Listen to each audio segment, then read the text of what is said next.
Bem, senhores, mais uma vez, obrigado a vocês por comparecerem nessa nossa última aula. Nós vamos para sistemas trifásicos. Eu vou mostrar a parte equilibrada, mas eu vou comentar como é que se resolve um sistema desequilibrado. Na aula passada, nós vimos a ligação em estrela. Hoje nós vamos ver ligação em triângulo.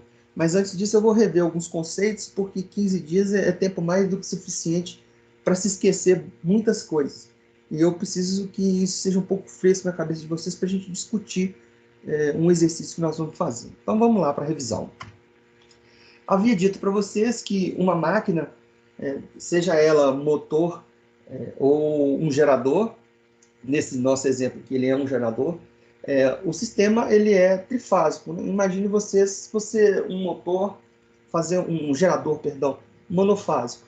Você teria que ter um certo diâmetro para essa máquina. E aí você teria uma determinada potência. Se você coloca mais dois pares de bobina, ou seja, você fica com 3 pares ao todo, 6 bobinas, acaba que você ocupa praticamente a mesma dimensão. Você não vai alterar as dimensões desse equipamento e você consegue gerar 3 tensões diferentes. Por conseguinte, 3 potências diferentes que vão se somar. Então você triplica a capacidade dessa máquina com o fato de você ter um enrolamento trifásico.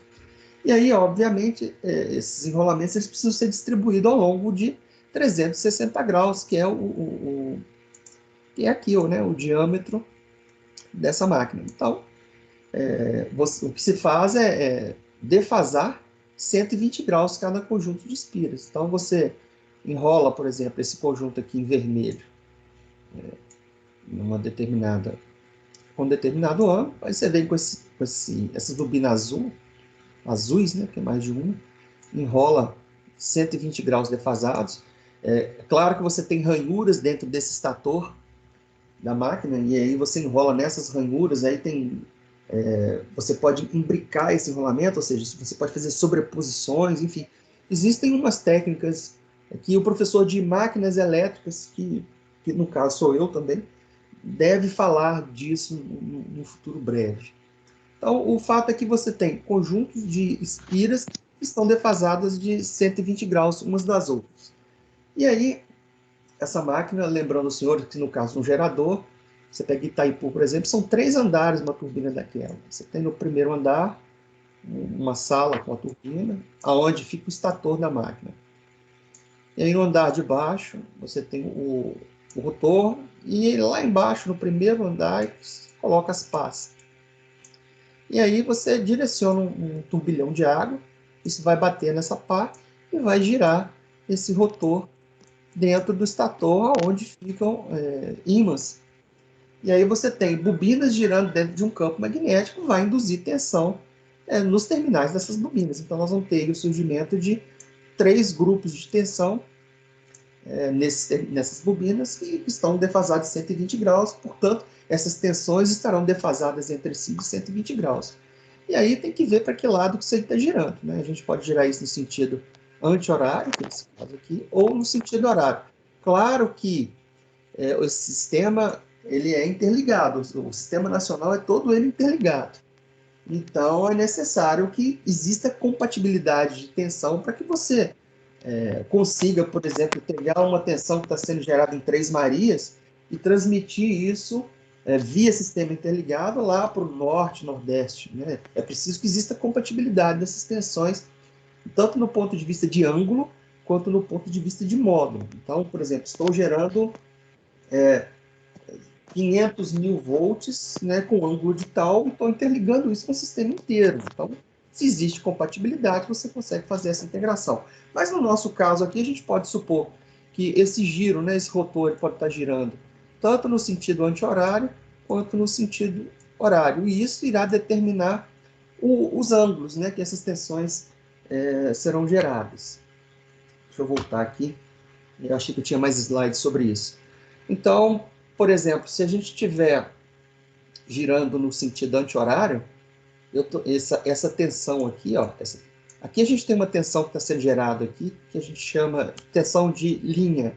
Por que linha? Porque eu estou pegando uma fase, que é o VAN, e estou somando com uma outra fase, que é o VBN.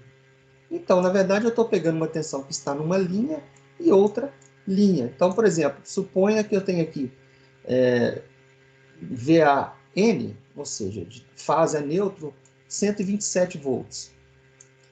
E suponha que eu tenho aqui também VBN 127 volts.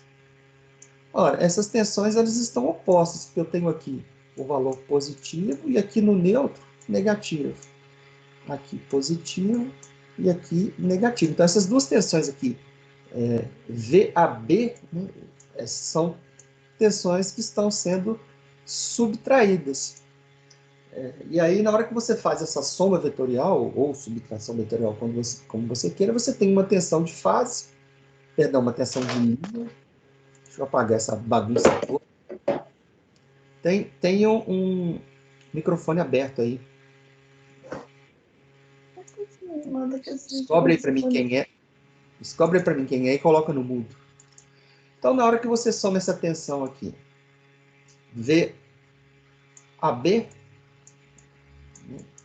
que é esta menos essa, por isso que dá VAB, é uma soma vetorial. Isso, quando a gente soma 127 com mais 127, como uma soma vetorial, isso vai dar 220. Nós vamos ver isso daqui a pouquinho de novo.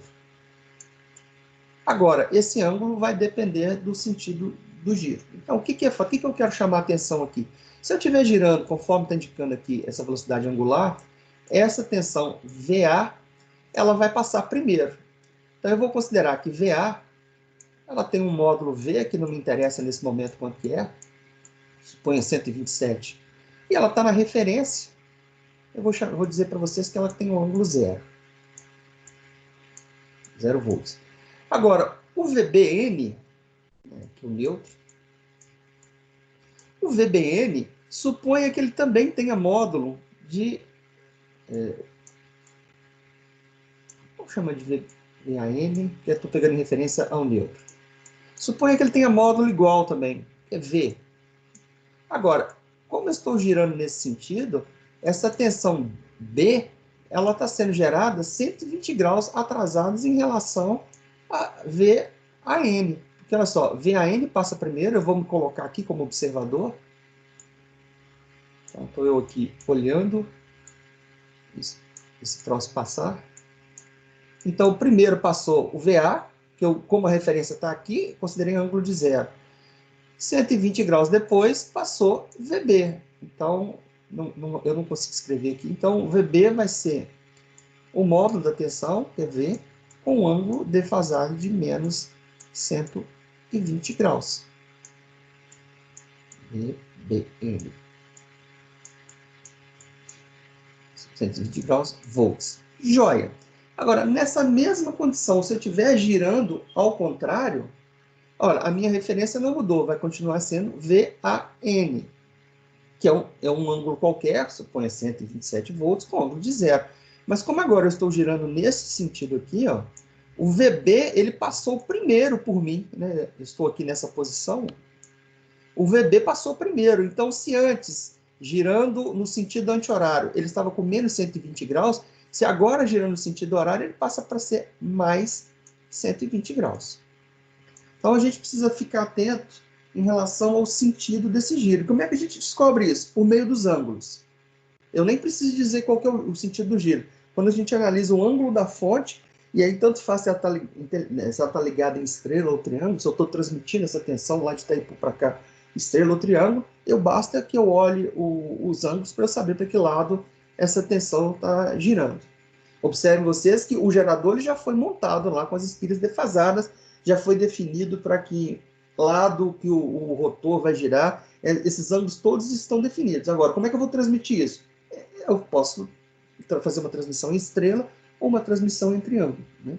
Então, veja bem, a forma de transmitir não afeta os parâmetros da máquina. E agora, como é que eu sei para que lado está girando? Daqui a pouquinho eu mostro para vocês. Bom, colocado isso, então a gente tem aqui as ligações possíveis. E agora, isso aqui tanto vale para a carga quanto para o gerador. Eu tenho aqui uma ligação em estrela. E eu tenho aqui uma ligação em triângulo. E aí, algumas características são interessantes. Por exemplo, na ligação em estrela, a gente tem um neutro disponível. Então, a gente tem um fio a mais. Na ligação em triângulo, não existe fio neutro. Não há de se falar em fio neutro. O fio neutro, numa ligação em estrela equilibrada, ele não tem valor nenhum. Porque na hora que eu somo as correntes, eu vou ter corrente circulando aqui, ó, IA que passa pela carga, que passa pelo neutro. Eu tenho aqui um IB que passa pela carga e que vai passar pelo neutro. Eu tenho aqui um IC que vai passar pela carga e também vai passar no neutro. Mas como se eu estiver falando de um sistema equilibrado, e daqui a pouquinho a gente define o que é equilibrado, quando eu somar essas correntes no neutro, ela vai ser zero. Isso significa que eu posso tranquilamente, deixa eu apagar isso aqui, eu posso tranquilamente pegar um alicate e cortar esse fio neutro, que não serve para nada. Ele não está circulando corrente por ele. Agora, se o sistema for desequilibrado, é diferente. Essas somas vetoriais vão dar diferente de zero, e aí vai ter uma corrente circulando sim. E aí é extremamente necessário esse neutro, porque senão essas correntes que vão surgir não tem por onde passar, elas acabam passando pela carga, sobrecarregando essas impedâncias que aqui estão. E essas impedâncias podem ser um motor, enfim, pode ser uma máquina, pode ser um componente qualquer dentro da indústria, ou da loja, ou da Professor, residência. Sim. o que desequilibra o sistema? Faz desequilibrar? Seria a cena dos próximos capítulos, mas vamos ver aqui agora. A própria carga. E aí você já sacou, por exemplo, você pega uma indústria, eu tenho lá motor, eu tenho lá forno, eu tenho uma série de equipamentos. E aí o que é preciso ser feito? Essa impedância precisa ser medida para que você vá equilibrando. Por exemplo, entrou um motor, vai entrar um motor, eu preciso rodar uma esteira. E aí, veja bem, eu estou com uma carga lá. Eu preciso saber em que fase que eu vou ligar isso aqui para poder tentar manter o máximo possível esse conjunto aqui equilibrado. Então, existe um sistema de controle que faz essas análises e faz essas conexões automáticas para deixar esse sistema mais equilibrado possível. Mas aí, respondendo a sua pergunta, existem duas formas de equilibrar ou desequilibrar, que foi a sua pergunta, uma carga. A primeira delas é impedâncias diferentes.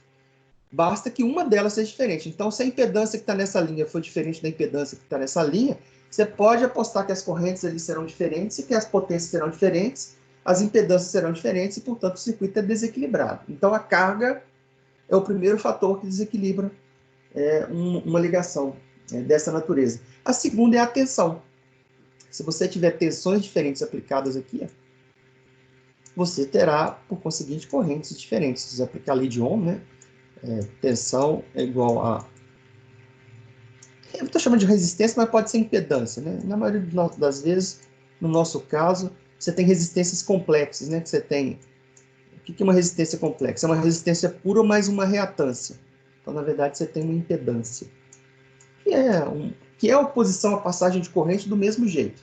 Ou seja, é uma resistência. A diferença é que a impedância, você tem a reatância, cuja resistência varia com a frequência. Bom, e aí o que acontece? Se essas impedâncias, se elas foram todas iguais, se você aumentou ou diminuiu a tensão, suponho que você tenha aumentado, você obviamente vai aumentar ou diminuir a corrente, já que isso aqui é constante. Você não tem outra saída.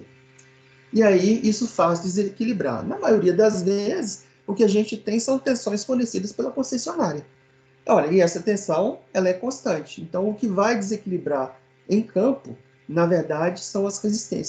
São os equipamentos, é tudo aquilo que você vai interligar na rede. Bom, Entendi. consegui te explicar? Sim. Eu tive um caso que acho que eu comentei isso na aula passada, de um aluno, ele virou para mim e falou assim, ele estava dando manutenção no Minas Shopping, e aí ele veio aqui, botou a patinha no neutro e encostou na parede. E tomou um puta de um choque. E aí ele vem me perguntar por quê. Ó, simples. Provavelmente lá era um sistema trifásico, a loja onde ele estava não devia ter balanceamento de carga, e veja bem, e aí quando você coloca numa loja, o que você faz é distribuir mesmo, né? Você tem ventiladores, você sai distribuindo isso, porque na hora que liga um, liga outro, você acaba equilibrando essas cargas. Então, você precisa conhecer o que vai ser ligado ali para você poder montar esse sistema o mais distribuído possível. Haja vista que uma loja de shopping, você não tem um sistema inteligente que conecta e desconecta a carga automaticamente. Então, o que devia estar acontecendo é que a loja deve ter sido ligada, provavelmente em estrela, porque em estrela você economiza bastante fio também. E aí, como estava desequilibrado, você tinha uma corrente resultante aqui que era diferente de zero. E aí você tem uma tensão, uma corrente diferente de zero, obviamente essa corrente vai gerar uma tensão. Essa tensão aqui, se você encosta em algum fio terra, vai circular corrente. Então esse foi o motivo pelo qual ele tomou choque lá, porque o sistema muito provavelmente estava desequilibrado. Bom, e aí algumas características desses dois tipos de ligações. Primeiro, numa ligação em estrela, a gente tem, bom, primeiramente, o que a gente chama de tensão de linha? Tensão de fase. Tudo que for fase é aquilo que vai passar pela carga.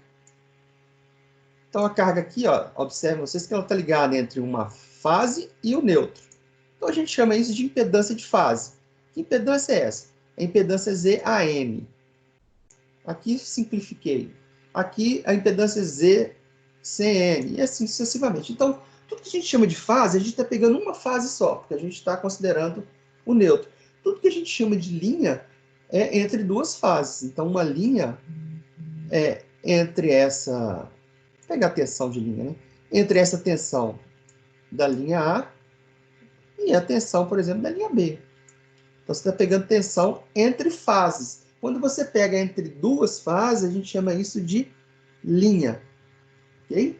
Então, por exemplo, eu tenho 127. Tenho 127 aqui. Estou ligando um chuveiro da minha residência. Eu tenho 127 aqui. Eu tenho 127 aqui. Então, ao invés de ligar a resistência do chuveiro entre fase e neutro, eu ligo duas fases. Eu ligo entre fase e fase. Então, esse meu chuveiro está ligado a 220. Obviamente, né, a resistência que está lá, ela precisa ser preparada para 220. Você não pode pegar um chuveiro 110 e ligar 220. Porque senão você vai ter problema, você vai queimar, né, esse chuveiro. Então,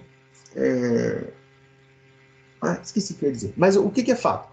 Quando a gente chama só de fase, a gente está tendo como referência fase e neutro. Quando a gente chama de linha, é que a gente está pegando aqui duas fases consecutivas. Né? Lembrando, senhores, que nós temos fase R, S e T.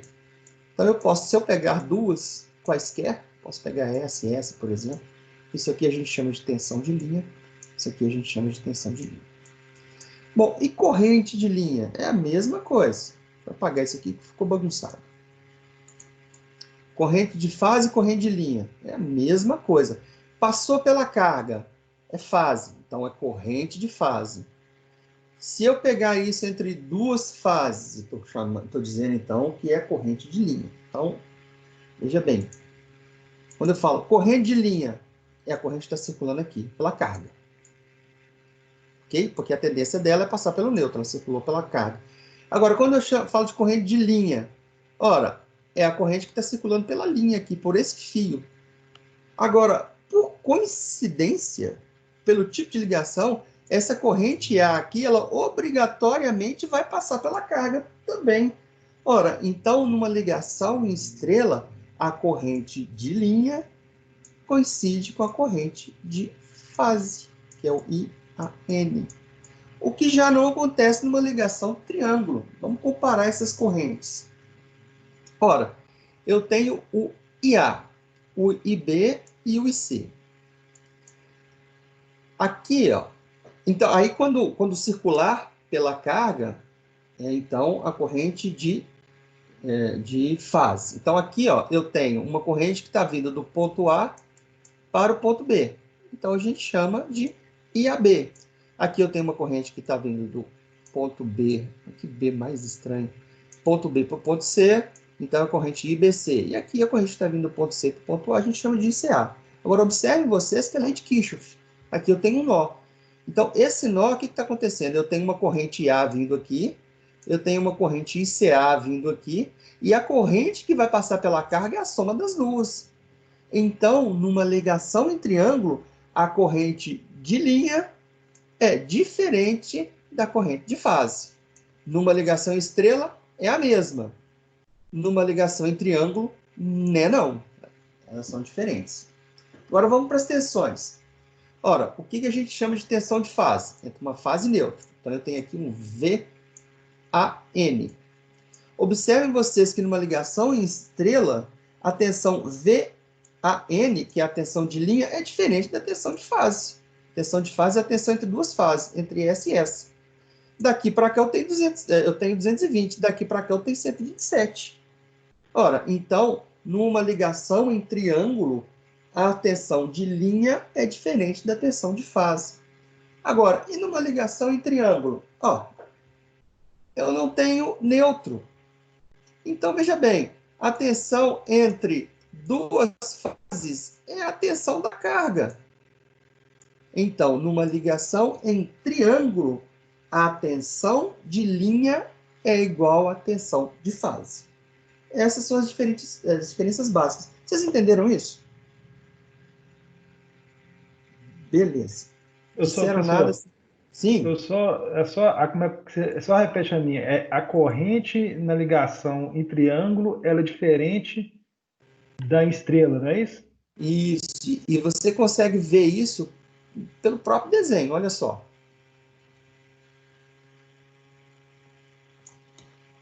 Olha só.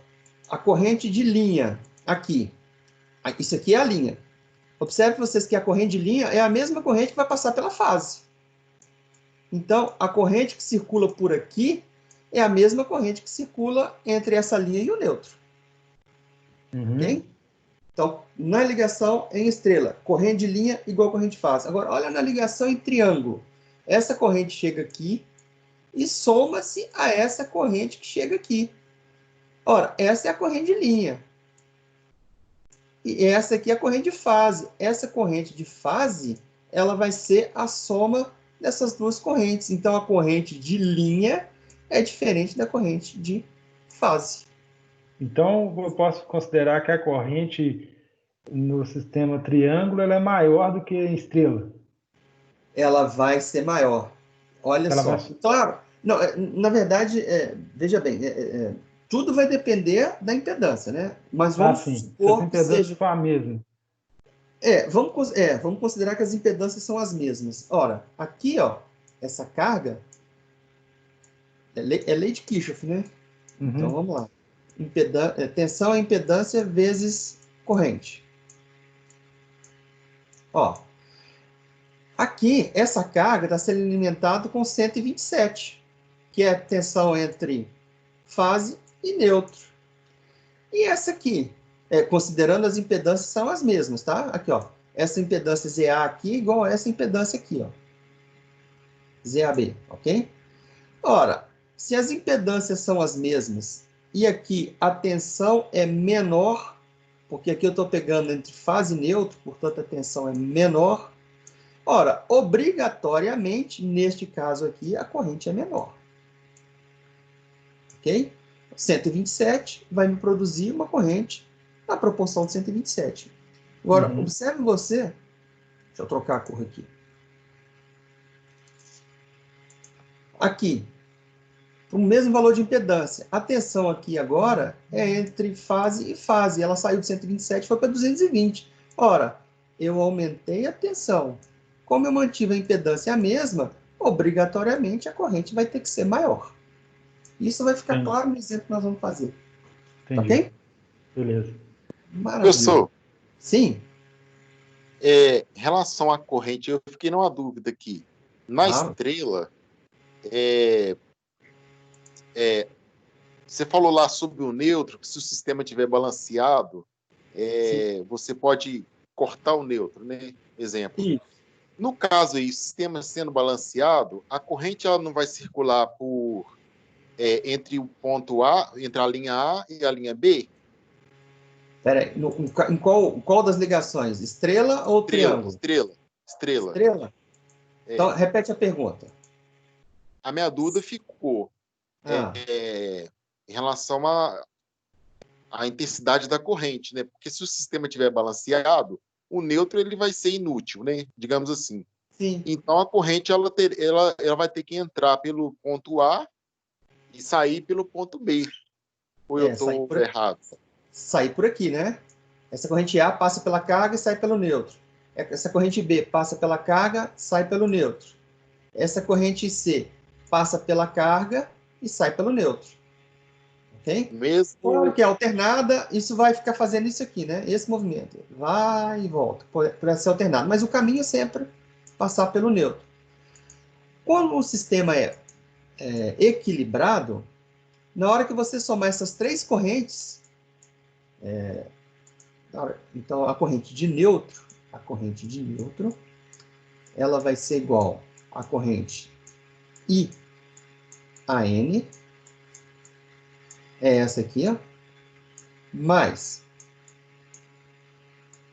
IBN, que mais excomungado, IBN, escrever com mouse é um inferno, que é essa corrente aqui, ó, que passa pelo B e pelo neutro, mais ICN, que é essa corrente aqui, ó, que passa pela carga e sai lá no neutro.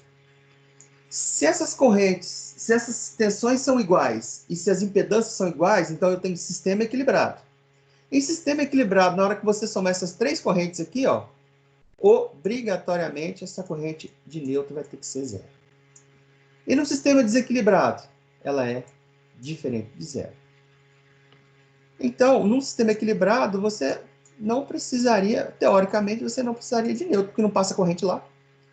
O problema é que, na prática, você está ligando e desligando cargas o tempo todo. Então, você vai ter condição de equilíbrio e desequilíbrio. Então, você vai ter, ora, não circula corrente pelo neutro, ora, circula corrente pelo neutro. Então, na prática, o que vai acontecer é isso. Na indústria, isso é um problema. Então, o que você faz? Sistemas inteligentes. Você tem ligações dinâmicas, né, que ela vai escolher em qual fase que um motor vai entrar, exatamente para tentar manter o mais equilibrado possível. Então, mas na nossa residência, por exemplo, a gente não consegue fazer isso. Então, se a gente tiver, por exemplo, se a gente tivesse um sistema trifásico, ou numa indústria pequenininha, que ela tenha lá 3 fases, você pode apostar que vai ser desequilibrado, porque o cara provavelmente não vai ter nenhum sistema inteligente que vai alternando cargas, né, pendurando elas em linhas diferentes para poder equilibrar automaticamente. Então, na prática, o que você vai ter é sistemas desequilibrados. Portanto, o neutro é extremamente necessário, porque se essa corrente ela vem aqui, ó, e ela não tem por onde fluir, porque não tem neutro, aí o que vai acontecer? Ela vai circular por aqui. E aí, você vai ter corrente circulando em mais de um sentido. Ou até mesmo quando você tiver corrente circulando nos sentidos opostos, as correntes se subtraem. Agora, quando for no mesmo sentido, essas correntes vão aumentar. Agora, a pergunta é, esse equipamento suporta? Então, eu aconselho a ter neutro numa ligação em estrela. Porque em algum momento o sistema vai tornar desequilibrado. E se essas correntes não tiver por onde sair, elas vão se dividir pela malha ali e vai sobrecarregar alguma coisa, algum equipamento. Entendido? Sim. Opa, beleza. Ótimo. Eu gosto quando vocês perguntam, porque senão a aula fica monótona. Eu dei uma aula outro dia aí que ninguém perguntava nada, parecia que eu estava dando aula para mim mesmo. Eu imagino que a aula tenha ficado muito ruim. Enfim, então eu prefiro que vocês interrompam e perguntem. Bom, com isso então, nós praticamente esgotamos isso aqui, né? O que é uma carga equilibrada? Significa que impedâncias iguais... Oi?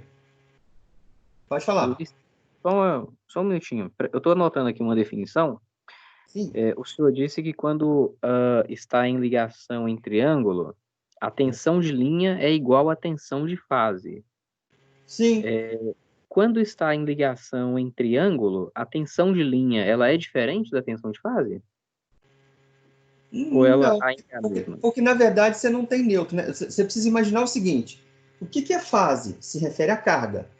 Tensão de fase, corrente de fase é aquilo que passa pela carga, ok? Certo. Se você guardar isso, fica bem mais fácil. Fase passa pela carga. Ora, observe que fase aqui na ligação em triângulo é entre fase e neutro, ok? E fase aqui na ligação estrela entre uma fase e outra fase. Fase não é aquilo que está na carga? Olha o que está na carga nessa ponta. Uma linha. Olha o que está na carga nessa outra ponta. Uma outra linha. Então, a tensão de linha... E o que é tensão de linha? É uma tensão entre uma linha e outra. Observe que a tensão de linha aqui é a tensão entre uma linha e outra. A definição é a mesma. E a tensão de fase? A tensão de fase aqui é o que passa pela carga. O que está passando pela carga aqui? Ó? É a tensão que está entre uma fase e um neutro. Ela é diferente da tensão que está entre uma fase e outra fase. Ok? Agora, olha a tensão de fase aqui. Tensão de fase, por definição, é a tensão entre uma fase e outra. Beleza. Coincidiu com a mesma definição daqui. E o que tá? E a tensão a tensão de... Gente, desculpe. Tensão de linha. Tensão de linha é uma linha e outra linha. Ora, é a mesma definição aqui, ó. Eu tenho uma linha aqui e outra linha aqui. Agora, o que é carga? A tensão de carga é aquilo que passa pela carga. Olha o que está passando pela carga aqui. Uma tensão menor do que a tensão entre linhas. Ok? Agora, olha aqui. Tensão de linha. Definição é a mesma, entre uma linha e outra linha. É a mesma aqui. Mas olha o que passa pela carga, a tensão da carga.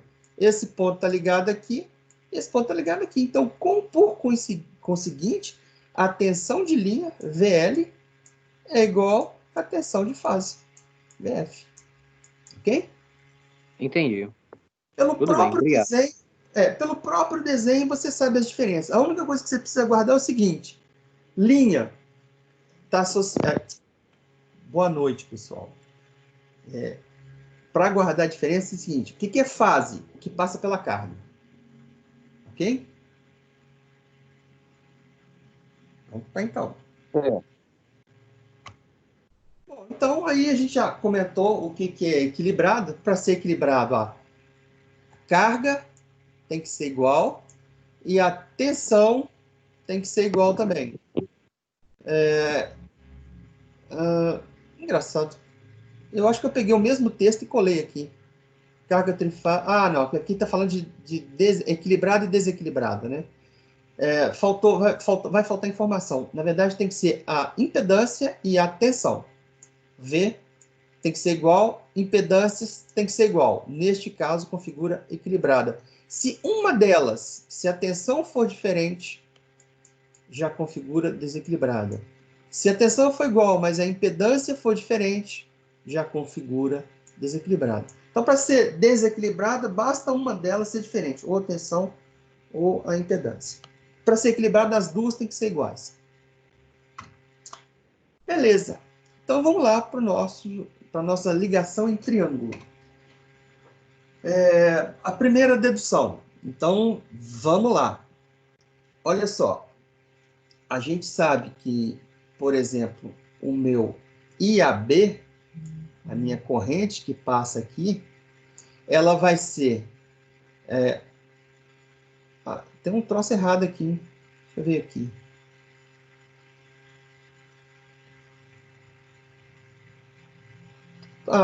Provavelmente o que está errado é o sinal aqui. Ó. Espero eu. Bom, então olha só. O que passa aqui é a soma de IA mais ICA. Então, veja bem, o meu IAB é a soma de IA mais ICA. Beleza. Então, quem é o meu IA? Perdão, aqui está correto o sinal. Na verdade, eu quero descobrir quem é a minha corrente de linha, né? Quem é meu IA? O IA vai ser IAB menos, que aqui eu vou passar para o lado de cá da igualdade, menos o meu ICA. Aqui está correto. Ora, então, veja bem, eu vou ter como referência aqui o meu IA. Tem uma corrente circulando aqui, ó, para o neutro. Então, eu tenho uma tensão, uma corrente de fase com ângulo de zero. E eu tenho uma... Considerando que eu estou girando aqui nesse sentido, deixa eu ver aqui. Não, desculpe, gente. Eu estou fazendo... A dedução aqui é de corrente, eu estava descrevendo como se fosse tensão. Desculpe. Vamos de novo.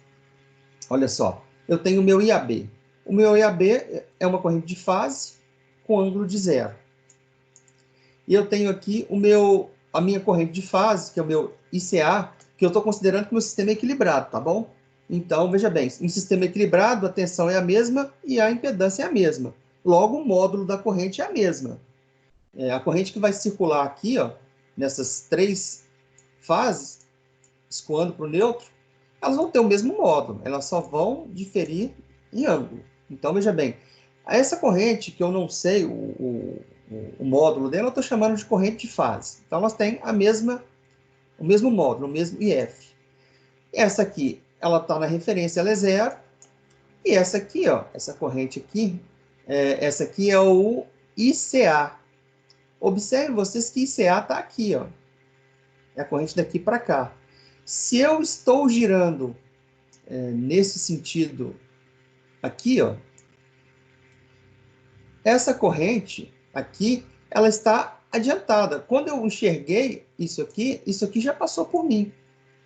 Portanto, ela está adiantada em relação ao referencial. Ora, então eu posso dizer para vocês que aí eu vou agora transformar coordenadas retangulares para coordenadas polares. E aí eu estou tomando o módulo aqui como se fosse 1. Na verdade, eu estou colocando em evidência, né? Como se fosse assim, corrente de 2,8 vezes 1, que é para não alterar o módulo dessa corrente. Isso aqui eu estou chamando de IF, que eu não sei o valor, eu estou desenvolvendo aqui de forma genérica, eu posso dizer que é IF vezes 1, que esse 1 tem evidência aqui, ó. Ora, na hora que eu converto 1 com ângulo de zero, eu vou ter isso aqui em coordenadas retangulares. Aqui são coordenadas polares, né?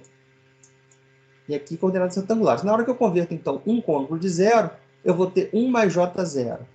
E na hora que eu converto 1 com ângulo de mais 120, eu vou ter menos 0,5 mais J0866. Ora, eu estou subtraindo essas correntes. Eu estou calculando IA. Então, veja bem, eu vou subtrair a parte real com parte real. Então, vai ficar 1 menos meio. Portanto, vai ficar 1,5. E agora eu vou pegar 0 menos mais J0866. Portanto, vai ficar menos 0,866. Na hora que eu voltar isso aqui para polar, ora, eu vou converter 1,5 menos J0866 para polar, eu vou chegar que isso... E aí, veja bem, faltou aqui um IF, né? Que é esse IF aqui, ó. Faltou aqui um IF. Então, convertendo 1,5 menos J866 para polar, eu vou chegar em 1,723 IF com ângulo de menos 30. Ora, 1,732 equivale a raiz de 3. Ora, com o ângulo... Opa, o ângulo aqui é mais 30, viu, gente? Tá. Professor, oi, você... Só um instantinho que eu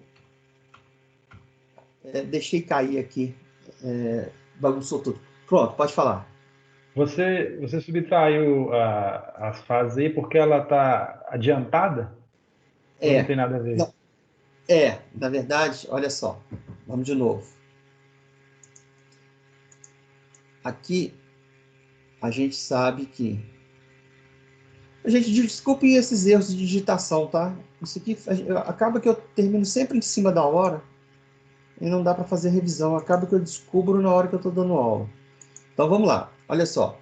A gente tem que essa corrente aqui, IAB, ela vai ser, então, a soma de IA mais ICA.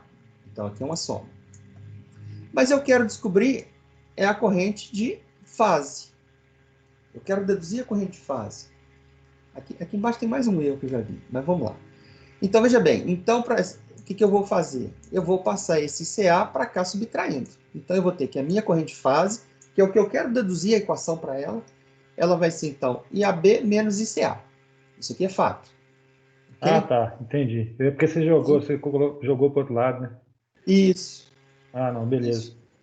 Agora então, é tranquilo. Tranquilo? Então, o que eu estou fazendo agora é subtrair essa corrente IAB da minha corrente ICA. E quando eu fiz isso, eu cheguei nessa relação aqui embaixo. Entendi. Cheguei nisso aqui. E aí, se os senhores... Alguém tem calculadora aí? Na mão? Faz a conta para mim, se alguém tiver. Raiz de 3. Quanto que dá? Tem que dar esse valor aqui, ó. Alguém tem calculadora?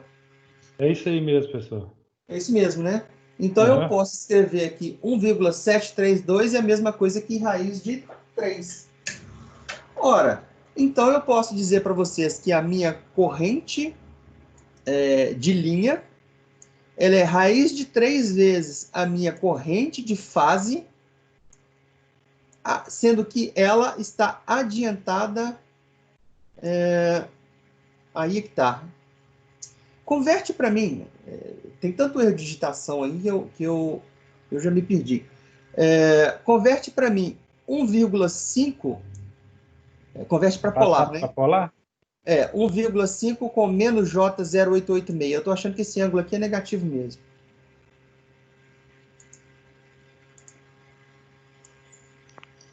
E aí a digitação embaixo é que está errada.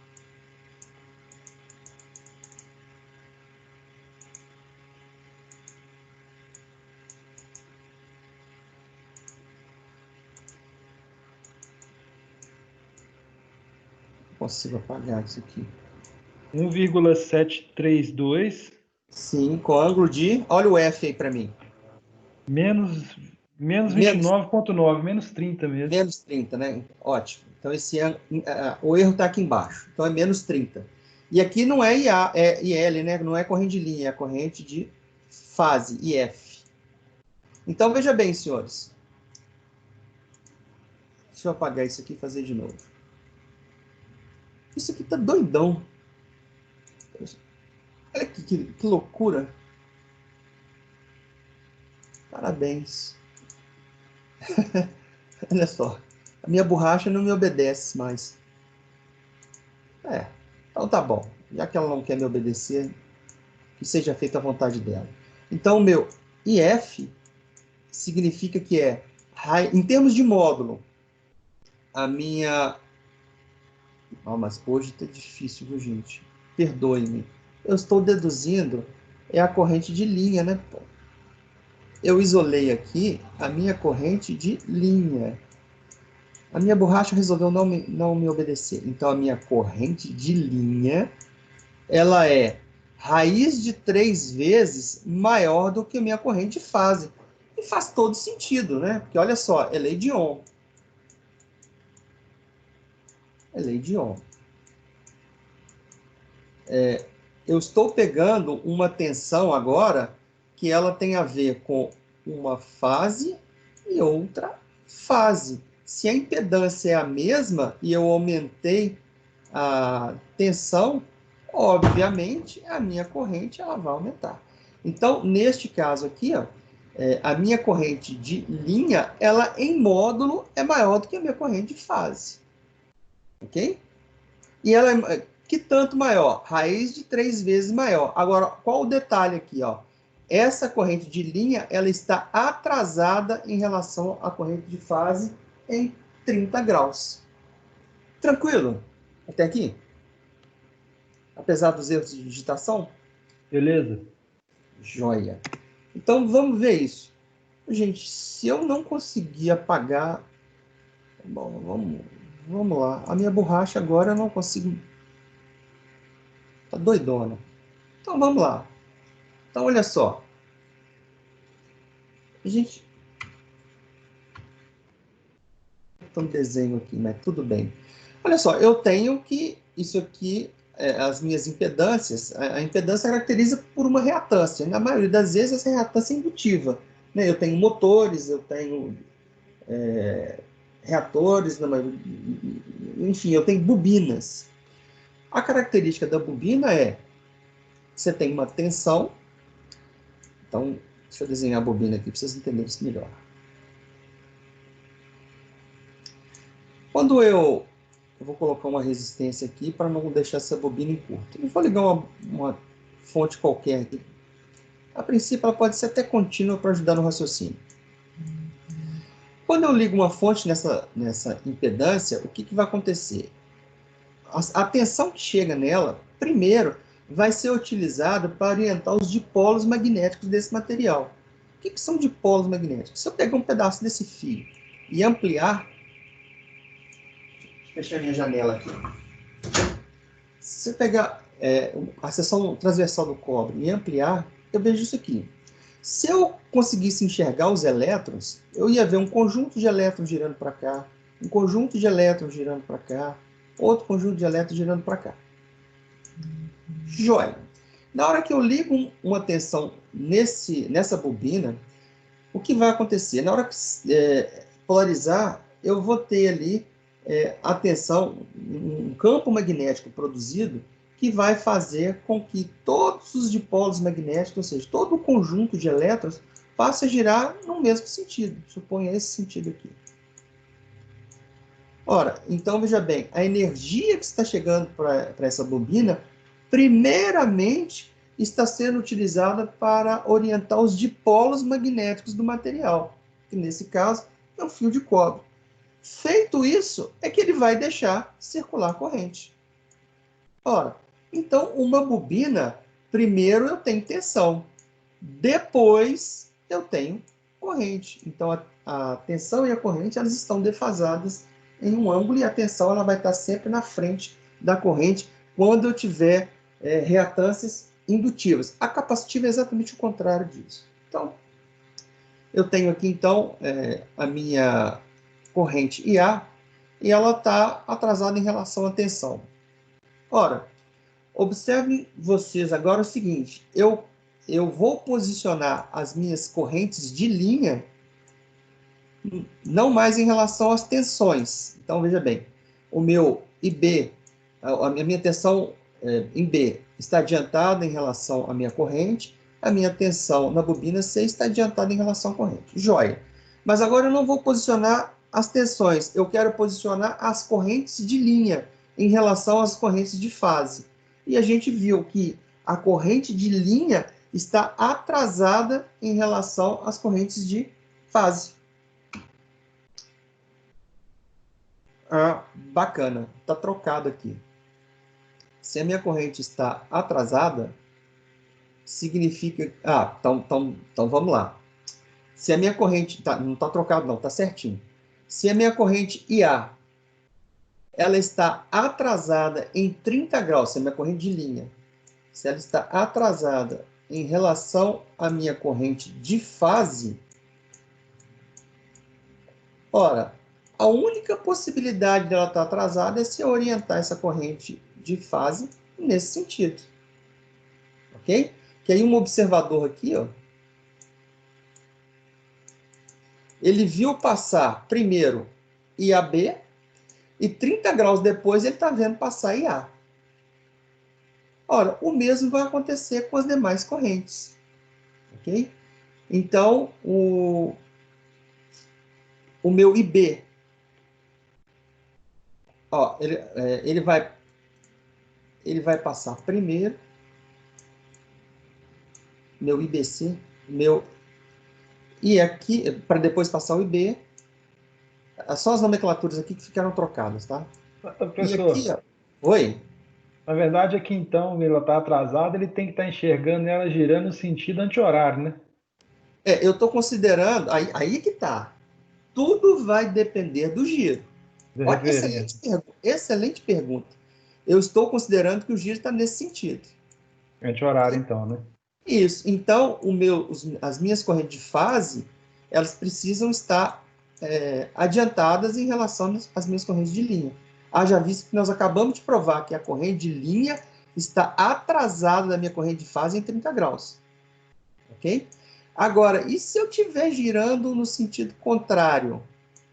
Ora, a única possibilidade para ela estar atrasada, e isso é extremamente importante a gente enxergar, se ela tiver nesse sentido aqui, ó. O meu IAB, aqui, ó. O meu IAB tem que estar nessa posição, concorda? Se eu estiver girando aqui neste sentido, para a corrente IA estar atrasada em 30 graus em relação ao IAB, o IAB só pode estar nessa posição. Ok? Então, tudo vai depender do giro. Se eu estiver girando em vermelho, a minha corrente de fase está nessa posição. Se eu estiver girando em azul, a minha corrente de fase está nessa posição, para que ela fique na frente da minha corrente de linha. Entendido isso, senhores? Sim, senhor. Beleza. Ora, então, nós estamos habilitados a fazer um exercício. Vamos a ele. Veja bem, eu peguei a mesma fonte da aula passada. O único detalhe é que eu inverti esse sinal aqui. Ó. Então, daqui para cá, ficou a mesma coisa, exceto pelo sinal. Deixa eu trocar a cor aqui. Ora, posto isso, eu quero fazer alguns cálculos. Mantive... Bom, primeira pergunta é, esse sistema é equilibrado ou desequilibrado? Primeira coisa que a gente precisa saber. Então, vamos lá. Vamos analisar. Equilibrado. Vamos começar... Oi? Equilibrado. Equilibrado. E outra coisa, aqui não é estrela, né? Aqui é triângulo. Cheio de erro essa lâmina. Então, vamos ver se ele é equilibrado. Ó, impedâncias iguais. Bom, agora a gente precisa ver as tensões, se elas são iguais e se elas têm o mesmo ângulo de defasagem. Ó, então vamos pegar primeiro o VAN, que é essa tensão aqui. Ó. Ela tem... Bom, a gente pode analisar o módulo primeiro. Todas têm o mesmo módulo, 127. Agora vamos ver os ângulos, se elas são iguais entre eles. Olha, eu tenho o VAN aqui com ângulo de 0. Eu tenho o VBN, que está aqui, ó, que tem ângulo de menos 120, portanto, defasagem de 120. E eu tenho o meu VCN, que tem um ângulo de 120, positivo. Ora, então esse troço está assim, ó. Uma defasagem de 120 graus, eu tenho aqui VA, VB e VC. Resta saber se esse troço está girando assim ou assim. Vamos descobrir isso aqui agora. Olha só, passou o VAN, que é a minha referência com ângulo de 0. Agora vai passar o meu VBN. Eu preciso saber se ele está passando atrasado ou se ele está passando adiantado. O meu VBN está passando com ângulo negativo de 120. Ora, significa então, se ele está negativo, ele está atrasado. A minha referência está aqui, ó. Eu estou olhando aqui. Aí eu olhando aqui. Ó. Passou o VAN. 120 graus depois passou o meu VBN. Então, a única possibilidade disso acontecer é que esse sistema esteja girando nesse sentido. Então, vamos lá. Eu sei que as impedâncias são iguais e eu sei... Só um instantinho. Eu sei que os módulos são iguais e eu estou vendo que a defasagem entre eles é igual, porque eu tenho daqui para cá 120, aqui, ó, daqui, VAN para VBN, 120. Eu tenho que de VBN para VCN também uma defasagem de 120. Tá com o sinal trocado embaixo aí. Aqui? Vamos ver. Não é que está embaixo. trocado, não. Aonde? Aqui, aí. Ah, putz, é aqui, né? Aqui é menos, aqui é mais. É, cheio de erro essa lâmina. Infelizmente. Peço desculpas, gente. Eu terminei de preparar essa lâmina, faltava 5 minutos para a aula começar. Como eu disse para vocês, assim, essa aula ela fica na minha cabeça. Eu nunca precisei dar aula de PowerPoint. Aí, de repente, eu tenho que tirar da cabeça para poder mostrar para vocês que eu não tenho quadro. Aí é um inferno, cheio de digitação errada. Peço desculpas. Mas vamos voltar aqui. Eu tenho, então, aqui um ângulo de 120. Daqui para cá, o ângulo pode ser menos 120 ou menos 120, que dá menos 240. Ou ele pode ser, eu posso enxergar ele como mais 120. Concordam comigo? Se esse cara aqui, ó, o VC, eu posso dizer que ele está 120 mais 120, ele está 240 graus atrasado, se eu olhar isso daqui para cá. Então, aqui seria menos 240, ou eu posso dizer que ele está adiantado em 120. Ok? Eu posso dizer, olhando para cá, ó, e girando nesse sentido, primeiro vai passar a VB, 120, depois vai passar o VC com mais 120, portanto, menos 240. Ou eu posso dizer o seguinte, olha, quando o VA passou, o VB já tinha passado, ou seja, ele pode estar a mais 120 graus. É a mesma coisa eu dizer que ele está a menos 240 ou a mais 120. Enxergaram isso? Beleza. Então, senhores, eu tenho cargas iguais, tensões iguais com ângulos iguais. Portanto, eu tenho que o meu sistema em triângulo ele é equilibrado. E eu sei para que lado que ele está girando. Ele está girando no sentido anti-horário. Tranquilo? Então, a primeira pergunta é, quais são as tensões de fase? Fase, aqui tem problemas. De cara... Ah, não, tensão de fase. Aqui eu estou do ponto de vista... Aqui, ó. Enxergando para cá. Dessas tensões aqui. Aqui, claro que eu poderia ter... eu poderia ter feito isso aqui, né? Quais são as tensões de fase? Ou seja, da fonte. Eu não estou falando de carga. Ora, tensão da fonte, ela é a fase entre fase e neutro. Ora, essa aqui, então, é 127 com ângulo de zero. Essa outra aqui, a VBN, é 127 com ângulo de menos 120. E a VCN é 127 com ângulo de mais 120. Beleza. Então, letra A, tranquilo. Letra B. A letra B está pedindo... Gente do céu. Que coisa estranha. Bom, aqui está certo, né? Tensão de fase. Letra B, tensão de linha. Ora, tensão de linha é tensão entre uma linha e outra linha. E aí, nada mais eu apaguei o desenho aqui, mas se a gente fizer esse desenho aqui, ó, eu tenho aqui VA, VB e VC. Eles estão interligados aqui. Aqui é um neutro, a gente chama de menos.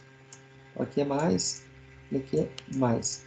A minha tensão VAB, essa tensão aqui, ó, é VA, que é essa aqui, menos VB. Aqui, ó. O meu VAB é isso aqui. Ora, eu digo para vocês, e nós já tínhamos visto na aula passada o seguinte, numa ligação em estrela, a minha tensão de linha ela é raiz de 3 vezes a minha tensão de fase. A diferença é que ela está adiantada em relação a... de 30 graus, a tensão de linha está adiantada 30 graus em relação à tensão de fase. Ora, então veja bem, basta que eu faça essa conta aqui, ó. A minha tensão de fase ela é 127. A minha tensão de linha é raiz de 3 vezes 127. Se vocês fizerem essa conta aí, vai dar 199,98, eu acho. Depois alguém faz essa conta aí para mim. Ou seja, a gente arredonda para 220. E como ela está adiantada, o ângulo aqui é zero, ó, o ângulo aqui é zero, se ela está adiantada, então é mais 30 graus. Agora, se essa tensão tivesse desequilibrada, bom, eu quero chegar nesse mesmo resultado, mas não aplicando a regra. Eu quero chegar nesse mesmo resultado fazendo isso aqui, ó, somando essas tensões. Então, vamos lá. VBN, a gente tem... Deixa eu ver o que eu estou fazendo aqui. Só um instante. Ah, tá bom. Ao invés de pegar VAB, eu peguei VBC. VBC, ó, VBC é essa tensão aqui, ó. VBC é VB menos VC. Aqui, ó. VB menos VC. Quem é VB? Quando eu falo VB, é VBN, né? VB é 127 com ângulos de menos 120. Está aqui. Menos VC. Quem é VC? VCN, que é 127 com ângulo de mais 120. Se eu converter isso aqui para retangular, eu chego nesse valor. Se eu converter isso aqui para retangular, eu chego nesse valor. E agora a gente faz a subtração. Ó, a gente subtrai parte real com parte real. Então vai ficar menos 63,5, menos com menos dá mais. Então vai ser isso mais isso que dá zero. E agora eu vou somar a parte complexa com parte complexa. Então vai ser menos J 109,99 menos J 109,99. Portanto, é o dobro disso. Portanto, eu vou ter VBC 10 menos J 219,98. Agora, se eu converter isso de retangular para polar, eu vou chegar nesse resultado aqui, ó, 220 com ângulo de menos 90. Ora, por que eu fiz essas duas contas? Primeiro, se a gente sabe que o sistema é equilibrado e a gente sabe para que lado está girando, e nós determinamos isso lá no início, que aliás eu já nem lembro mais para que lado isso aqui está girando. Deixa eu voltar aqui para ver. Anti-horário, né? Deixa eu fazer aqui de novo. Esse aqui passou e esse aqui passou com ângulo negativo. Então, se passou com ângulo negativo, eu só posso estar girando no sentido anti-horário. Beleza. Professor, vai ter algum intervalo ou vai direto? Vamos direto. Vamos direto, que aí a gente acaba mais cedo. Pode ser? Por mim, tudo bem. Então tá bom. Vamos sentar o bambu. Com mais 20 minutos eu termino. Então, senhores, veja bem. Existem duas possibilidades para eu achar essas tensões. Eu posso, primeiramente, fazer deslocamento de ângulo. Então, eu achei a minha primeira tensão.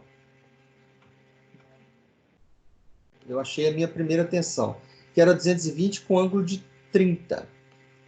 Ora, eu sei que essa tensão aqui, ó, essa VBC, eu posso simplesmente pegar o meu ângulo de referência e subtrair 120. Ora, então 30 menos 120, acho menos 90. Agora, o que eu vou fazer? Eu vou pegar a minha referência e vou somar com este ângulo aqui.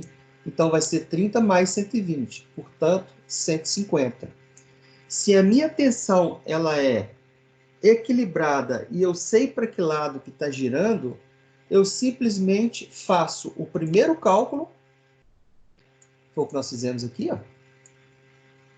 E daí para frente eu desloco o ângulo conforme os ângulos que aqui estão. é muito mais fácil. Agora, veja bem, se eu tenho tensões desequilibradas, o único caminho é eu continuar fazendo essas contas aqui. Então, foi por isso que eu fiz agora a tensão VBC, que é para encontrar esse mesmo valor que aqui está. Então, o que eu fiz? Quem é VBC? É VB menos VC. Na hora que nós fizemos essa conta aqui, observem vocês que eu cheguei nesse mesmo ângulo. Eu cheguei no mesmo módulo e no mesmo ângulo.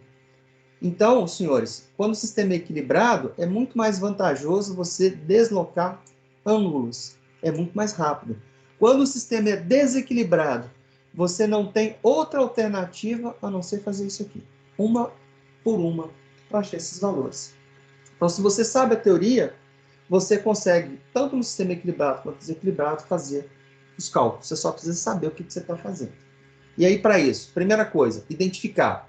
É equilibrado ou é desequilibrado? Segunda coisa, saber para que lado está girando. Se você sabe isso, daí para frente o exercício fica bem tranquilo. Terceiro, quais são as correntes de fase? Ora, fase envolve carga. Então, a minha corrente de fase, ela é a tensão que está na carga, que é a tensão VAB, que é uma tensão de linha, dividido pela minha corrente de fase, que é a corrente que está passando aqui, que é o IAB. Bom, perdão, gente, eu estou querendo é corrente. Corrente é tensão sobre resistência, ou tensão sobre impedância. Qual que é a tensão que está em cima da minha carga AB? Ó, é a impedância, é a tensão que está lá, que por coincidência é a tensão de linha, dividido por aquela impedância que está lá. Ora, a impedância a gente sabe o valor dela. Basta converter isso aqui para polar. E aí faltou um símbolo aqui. Ó. O símbolo apareceu agora. Ora, então, a gente já havia calculado qual era essa tensão aqui, ó, VAB. A gente tinha achado 220 com ângulo de mais 30. A gente sabe qual que é a impedância. A gente converte tudo para polar. E a gente tem 220 dividido por 76,27, que dá 2,88. E a gente tem 30 menos o ângulo 81,33, que dá menos 51,33. Ora, achei a minha corrente IAB. Ora, senhores, eu sei que meu sistema é equilibrado. Eu não vou repetir essas contas para IBC. Eu sei que veja bem, a tensão de linha é a mesma, que vai ser 220. A carga é a mesma, que vai ser 76,27. Então, 220 dividido por 76,27 vai dar 288 para todas elas. O sistema é equilibrado. O que vai variar é o ângulo. Como é que esse ângulo vai variar? Ora, eu pego a minha referência e agora o que eu vou fazer? Eu vou pegar este ângulo aqui, ó, e eu vou deste aqui tirar 120. Ora, 151 menos 120 dá isso aqui, 171. Então, eu achei o meu IBC. Achei o módulo e achei o ângulo. E agora eu vou voltar na minha referência e agora eu vou somar com esse ângulo aqui. Então, vai ser 151 mais 120, que dá esse 68. Ora, então, se o sistema é equilibrado, a gente faz a primeira conta para achar a primeira corrente. E daí para frente a gente só desloca ângulo para achar os demais ângulos. E se fosse desequilibrado? Se fosse desequilibrado, você ia ter que fazer essa conta aqui, ó, para cada corrente. Porque os ângulos seriam completamente diferentes deles. Entenderam a diferença entre equilibrado e desequilibrado? Quem sabe um, sabe o outro. Senhores, corrente de linha. Corrente de linha, vamos calcular a primeira. O meu IA, que está chegando aqui, mais o meu ICA dá o meu IBA. Então, tá aqui, ó. Mas eu quero a linha, então eu quero IA. Então, eu vou passar isso para cá subtraindo. E agora eu vou fazer essas contas. Eu conheço o meu IAB, que eu acabei de calcular. Eu conheço o meu ICA, que eu acabei de calcular. Eu vou subtrair esses dois. Agora, a gente subtrai em coordenadas retangulares. Então, passa isso aqui para coordenadas retangulares, dá isso. Passa isso aqui para coordenadas retangulares, dá isso. E agora eu vou somar parte real com parte real. Então, vai ser 1,8 menos 1,04, que dá 0,76. E agora eu vou somar a parte complexa, que dá menos J 2,25 menos 2,68, que dá 4,93. Menos 4,93. E agora eu transformo isso para retangular. Quando eu fizer isso, eu vou achar que a minha corrente A é 4,99, ou seja, 5 amperes, com ângulo de menos 81,35. O meu sistema é equilibrado. Eu achei a primeira, o restante eu desloco o ângulo. É muito mais fácil. Então, eu pego a minha referência e agora eu vou subtrair deste ângulo. Portanto, menos 181 menos 120, que dá menos 201. Volto na minha referência e agora eu vou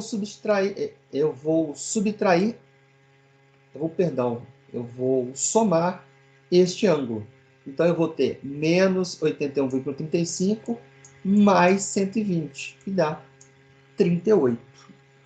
Ora, e se fosse desequilibrado? Se fosse desequilibrado, eu teria que vir por este caminho aqui, para achar cada uma dessas correntes. Dá muito mais trabalho, mas não é difícil. É só trabalhoso. Então, ou seja, o sistema equilibrado ele é mais fácil de calcular, porque eu calculo uma vez e saio deslocando as correntes para chegar no mesmo resultado. Potências ativas. E a gente já começa a entrar na reta final do exercício. Ora, potência é tensão vezes corrente. Tensão é resistência, no nosso caso é uma impedância, vezes corrente, vezes essa corrente aqui. Portanto, eu posso dizer para vocês que potência vai ser, eu vou tratar isso aqui como impedância, não como resistência, vai ser ZI ao quadrado. Ora, então é essa equação que eu vou utilizar para calcular a minha potência. Ora, eu quero potência ativa. Eu estou falando de watts. Potência ativa é resistor. Resistor da minha impedância vale 11,5. A corrente a gente calculou 2,88. Ao quadrado, eu acho, então, 95 watts. Ora, no sistema equilibrado, a potência dissipada aqui é a mesma potência dissipada aqui, que é a mesma potência dissipada aqui. Portanto, essas potências sendo iguais, a minha potência total é a soma delas. Se eu somar, ou se eu multiplicar 95 vezes 3, eu vou achar aqui 286 watts. Maravilha! Achei a potência ativa. Potência ativa é aquela que realiza trabalho. É que acende a lâmpada, é que gira o motor, enfim. Potência reativa. Ela é utilizada apenas para que o componente reaja, para que o componente funcione. Uma bobina, ela precisa de absorver energia para orientar os dipolos magnéticos. Então, ela consome uma potência que não necessariamente realizará trabalho. Ela só serve para fazer o componente funcionar. Então, por que ela não realiza trabalho? Porque ela armazenou, daí a pouco ela devolve. Ora, então essa energia, essa potência, ela não foi utilizada para girar nada, não foi utilizada para acender nada. Ela foi utilizada apenas para fazer o componente funcionar. Por isso que ela é chamada de potência reativa. E aí, senhores, a bobina ela armazena energia na forma de campo elétrico. Depois, o que ela faz com essa energia? Ela absorve. No segundo momento, ela devolve para a fonte. O capacitor também armazena energia. Mas capacitor vai armazenar aqui cargas positivas em cima, negativas embaixo. Armazenou carga, mas na forma de campo elétrico. Ó. Eu vou ter um campo elétrico aqui de mais para menos. Está armazenando energia? Tá. Esse aqui na forma de campo elétrico. esse aqui na forma de campo magnético. Esse aqui depois devolve energia. Ó, está devolvendo, não realizou trabalho. É energia reativa. Esse aqui também é energia reativa. Então, senhores, agora eu quero calcular a minha potência reativa. É aquela que não foi utilizada para realizar trabalho. Potência reativa tem a ver com reatância. Reatância é a parte complexa da minha potência, da minha impedância. Então, eu vou utilizar a mesma equação. Potência é igual impedância, mas agora é a impedância reativa, vezes a corrente ao quadrado. Ora, a minha impedância reativa ela é de 75,4. A corrente é a mesma, se eu realizar essa conta aqui, ó, 625. Sistema equilibrado. A potência reativa consumida aqui é a mesma potência reativa consumida aqui, que é a mesma potência reativa consumida aqui. Se eu somar essas três, equivale a multiplicar isso aqui por 3. Né? Eu vou chegar aqui em 1876 volt-ampere reativo. Maravilha! Agora eu quero a minha potência total. E aí, senhores, 2 caminhos para isso. Primeiro caminho, a gente sabe que potência ativa, ela vai ser a potência ativa total mais a potência reativa total. Ora, perdão, senhores, aqui está pedindo por fase. Então, vamos lá. Depois eu calculo a total. Aqui, ó. Quero nada. Fiz uma bobajada aqui, enfim. Vamos lá. Então, vamos pegar essa potência aparente. O que é potência aparente? É a soma da potência ativa mais a potência reativa. O equipamento, no caso a bobina, ela pediu a potência ativa para realizar trabalho. Então, esse meu motor aqui girou. Mas ela exigiu, mas o motor é formado por bobinas, por espiras, então eu preciso de uma potência reativa. Então, a concessionária, no caso a CEMIG, ela está fornecendo potência ativa e potência reativa.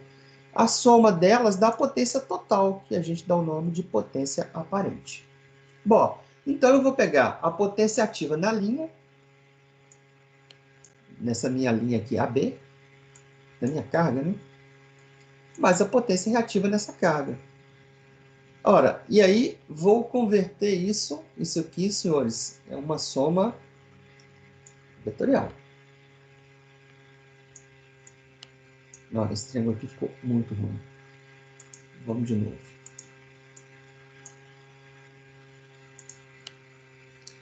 Eu posso aqui seguir 2 caminhos. Eu tenho aqui um triângulo retângulo, aonde isso aqui é a parte resistiva da minha carga, isso aqui é a parte reativa da minha carga, e isso aqui é um módulo da minha impedância, que a gente chama de Z equivalente. Eu tenho 2 caminhos. Quem é esse cara aqui? Esse aqui é o ângulo entre eles. Eu posso... eu quero chegar na minha impedância equivalente, que é o módulo. Então, eu tenho que... Isso aqui é a hipotenusa de um triângulo retângulo. Ora, isso aqui, então, esse meu Z equivalente, eu vou ficar sem espaço, vou escrever aqui. Meu Z equivalente, segundo o teorema de Pitágoras, ele é o quadrado da hipotenusa é igual à soma do quadrado dos catetos. Mas eu não quero o quadrado da hipotenusa, então eu pego a raiz quadrada da soma dos catetos. Portanto, R ao quadrado mais Q ao quadrado. Se eu fizer essa soma, eu vou exatamente achar esse valor aqui, e é ele que vai me interessar, que é esse aqui. Agora, o que eu posso fazer? Eu posso pegar esse aqui de coordenadas polar, passar para a coordenada retangular. Eu vou achar isso aqui e, inclusive, este ângulo aqui.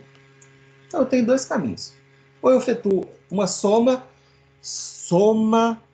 vetorial, soma de números complexos. Ou eu converto para polar, que a conversão para polar vai me dar exatamente o valor desse cateto. Posso seguir por esses dois caminhos. Aqui, ó, é mais rápido. Aqui não me dá um ângulo. Eu posso pegar a minha... Ah, veja bem, eu quero é potência, né? Então eu vou pegar a minha impedância. Eu peguei a minha impedância, converti para polar. Então agora eu estou pegando... Isso aqui é o mesmo que o Z equivalente, ó. Agora, então eu tenho a minha impedância. Agora eu multiplico pela corrente ao quadrado. Chego em 632. As minhas potências são iguais. A mesma potência aparente consumida aqui é a mesma potência aparente consumida aqui e a mesma potência aparente consumida aqui. Mas os senhores não podem cometer esse engano de pegar isso aqui e multiplicar por 3, porque eu estou fazendo aqui é uma soma vetorial, uma soma de números complexos, aonde o que eu quero descobrir é o hipotenusa de um triângulo retângulo. Essa soma ela é vetorial, então obrigatoriamente o que eu tenho que fazer é isso aqui, ó. Pegar a minha potência total e somar com a minha potência ativa total e somar com a minha potência reativa total. Na hora que eu fizer a conversão disso aqui para polar, olha aqui, ó, eu chego nesse meu resultado, que neste caso coincide com a multiplicação por 3. Mas se você multiplicar por 3, você está fazendo uma soma linear. Conceitualmente está errado.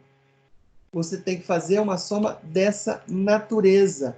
Se você pegar um sistema desequilibrado e somar as diferentes potências, você vai se dar mal. Porque uma potência vai dar aqui, ó, 632. A outra vai dar 625.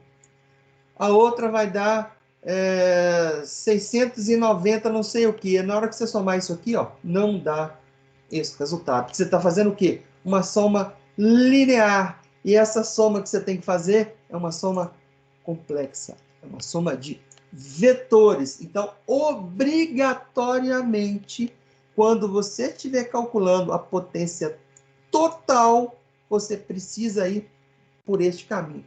Senão, você vai pegar resultado equivocado. Você pode dar sorte de o sistema ser equilibrado. Aí, sistema equilibrado, de fato, vai ser uma soma linear.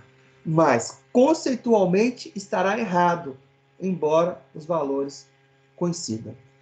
Senhores, eu espero que vocês tenham entendido isso, porque isso é extremamente importante, porque vocês vão achar valores diferentes em campo e não vão saber por quê. Porque vocês estarão fazendo somas lineares, e não pode, é soma de vetor. Tá ok, senhores? Entendido isso? Beleza. Então, tá bom. Ora. Oh, peraí. Cancela. Eu quero voltar aqui. Que inferno. Deixa eu voltar aqui. Não bastasse os erros, ainda tem os nó cegos também. Aqui está faltando um ângulo. Ó. Na verdade, está faltando colocar isso aqui. Vamos para o fator de potência. Saiu da tela, professor. Oi? Repete. Você não está mostrando a tela para a gente, compartilhando. Não está compartilhando? Não, o slide ele não está aparecendo, não. O inferno. Vamos voltar lá, então. Eu espero que eu não tenha parado a gravação. Deixa eu compartilhar aqui. Agora vocês estão enxergando. Sim. Beleza. Então, senhores, acabamos de calcular a potência total, que é a minha potência aparente. Nós chegamos neste módulo, que é o valor do cateto, perdão, é o valor da hipotenusa, com este ângulo aqui, 81,33. Esse ângulo aqui. E ele veio de uma soma de uma potência total 286 com uma potência reativa 1876. Então, isso aqui é uma hipotenusa, essa soma, então, tem que ser. A gente sabe que o quadrado da hipotenusa, isso é um 2, é igual a soma do quadrado dos catetos. Por isso que você não pode fazer uma soma linear. Okay? Mas eu não quero o quadrado da hipotenusa. Então, tira a raiz quadrada aqui, tira a raiz quadrada aqui. Quando eu fizer isso, neste valor aqui, ó, isso aqui é o quadrado, mas isso aqui é o quadrado, raiz quadrada de tudo, eu chego nesse valor aqui. Okay? Beleza. Posso passar isso para a forma polar. Passei para a forma polar, achei o módulo do mesmo jeito que eu achei por esse caminho aqui, ó. Eu achei aqui. A diferença é que agora ele também me deu o ângulo. Mas por esse caminho eu tenho o valor do cateto adjacente, eu tenho o valor da hipotenusa, perdão, eu tenho o valor do cateto adjacente, eu tenho o valor do cateto oposto, eu tenho o valor da hipotenusa. Posso pegar o arco seno ou o arco cosseno que eu chego nesse ângulo aqui do mesmo jeito. Sim, chega, tanto faz, o caminho é o mesmo. Bom, agora eu quero calcular o fator de potência. Fator de potência é ângulo de impedância. Fator de potência é ângulo de impedância ou de potência. Nunca de tensão, nunca de corrente. Ok, senhores? Fator de potência. Você pode ir pela impedância? Pode. Porque o ângulo da impedância vai te dar o ângulo total. E esse ângulo total vai estar onde? Refletido na potência reativa. Então, repetindo. Fator de potência, ângulo de impedância ou ângulo de potência total. Beleza, aqui nós vamos pela potência, porque está mais fácil, acabamos de calcular. Senhores, fator de potência nada mais é do que cosseno do ângulo. Ora, eu sei o ângulo, se eu pegar o cosseno desse ângulo, eu vou achar 0,15. Fator de potência horroroso. Esse fator de potência aí tinha que estar na casa de 0,9. E o que significa fator de potência? Vamos lá. Fator de potência não é o cosseno do ângulo.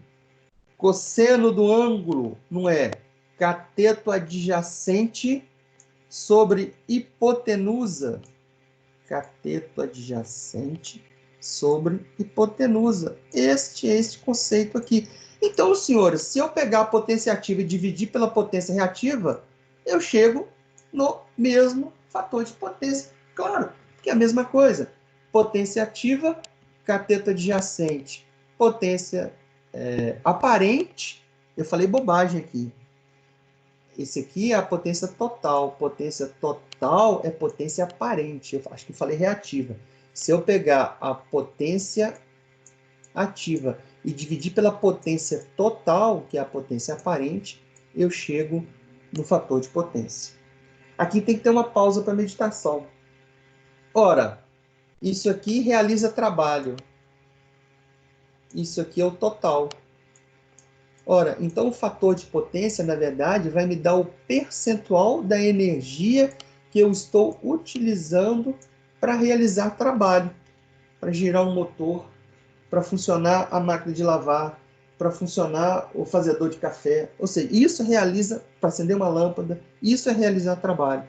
Esse fator de potência aqui, ó, 15% da energia que a concessionária está te entregando, você está utilizando para realizar trabalho. E o restante, para fazer os equipamentos reativos funcionarem. Em outras palavras, esse fator de potência é horroroso. Ele tinha que estar acima de 0,9. Ou seja, 90% da energia, mais de 90% da energia, tinha que estar sendo usada aqui para realizar trabalho. Tá ok? Senhores, vocês entenderam todos esses conceitos? Eu entendi, professor. Maravilha. Eu vou parar a gravação aqui, porque a gente chegou ao final, e aí a gente discute alguma coisa sem que isso necessariamente tenha que fazer parte do vídeo.